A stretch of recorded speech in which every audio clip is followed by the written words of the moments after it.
Video को like करके आगे शेयर ज़रूर कर देना। जब कोई मुसलमान किसी लड़की के साथ जिना का प्लान करता होगा, हुजूर के दिल पे क्या गुजरती होगी। जब कोई नौजवान किसी लड़की पे बदनजरी करता होगा, उस वक्त अल्लाह के रसूल के दिल पे क्या गुजरती होगी।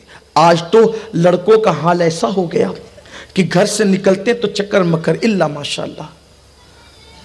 कुछ लड़के तो यूं कहते हैं कि जिस जवानी में अय्याशी ना हो वो जवानी कैसी। जवानी अय्याशी के लिए नहीं मिली, जवानी अल्लाह की इबादत के लिए मिली है। जवानी पबजी खेलने के लिए नहीं मिली, जवानी तस्बीह पढ़ने के लिए मिली।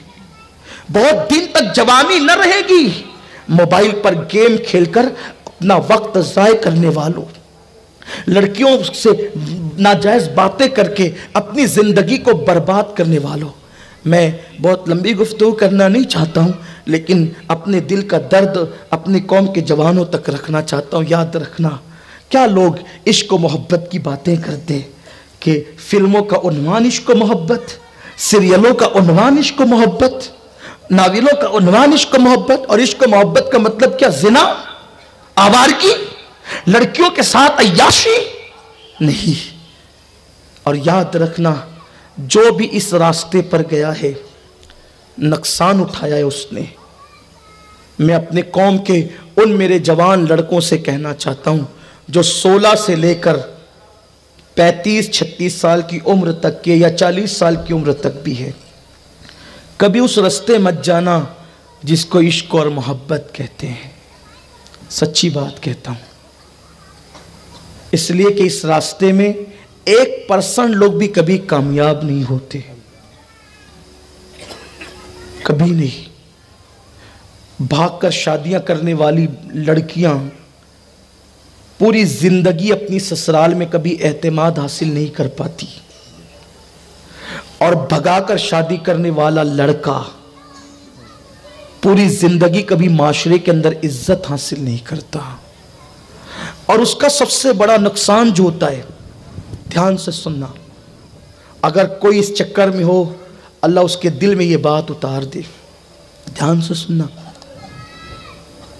सबसे बड़ा नुकसान भगाकर शादी करने का या प्यार मोहब्बत से शादी करने का ये होता है कि हमने तो कर लिया, ठीक 15 से 18 साल के बाद जब हमारे बच्चे जवान होते हैं तो भाग और भगाकर शादी करने वाले माँ बाप के बच्चों से शरीफ घराने के लोग इसलिए शादी नहीं करते कि उसकी माँ ने भाग के शादी की थी, बेटी कहाँ से शरीफ होगी।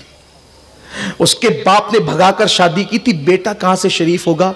नतीजा ये होता है कि आपके चंद मिनट की लज्जत की वजह से आपके बच्चों का मुस्तकबिल तबाह हो जाता है, आपके बच्चों का मुस्तकबिल बर्बाद हो जाता है।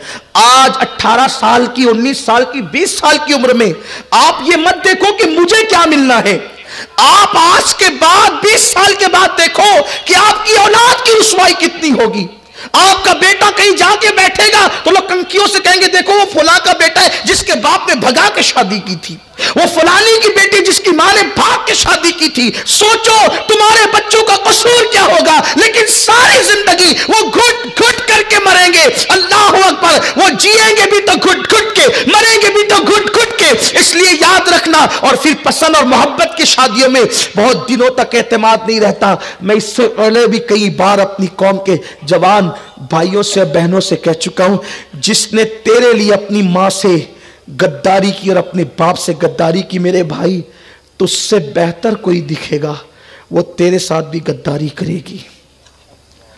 और जिस लड़की ने पसंद की शादी की, उस बहन से कहता हूं या करना चाहती है, मानते नहीं है, मां मना रही है, जहर खा लेंगे, मर जाएंगे, करेंगे तो वही करेंगे।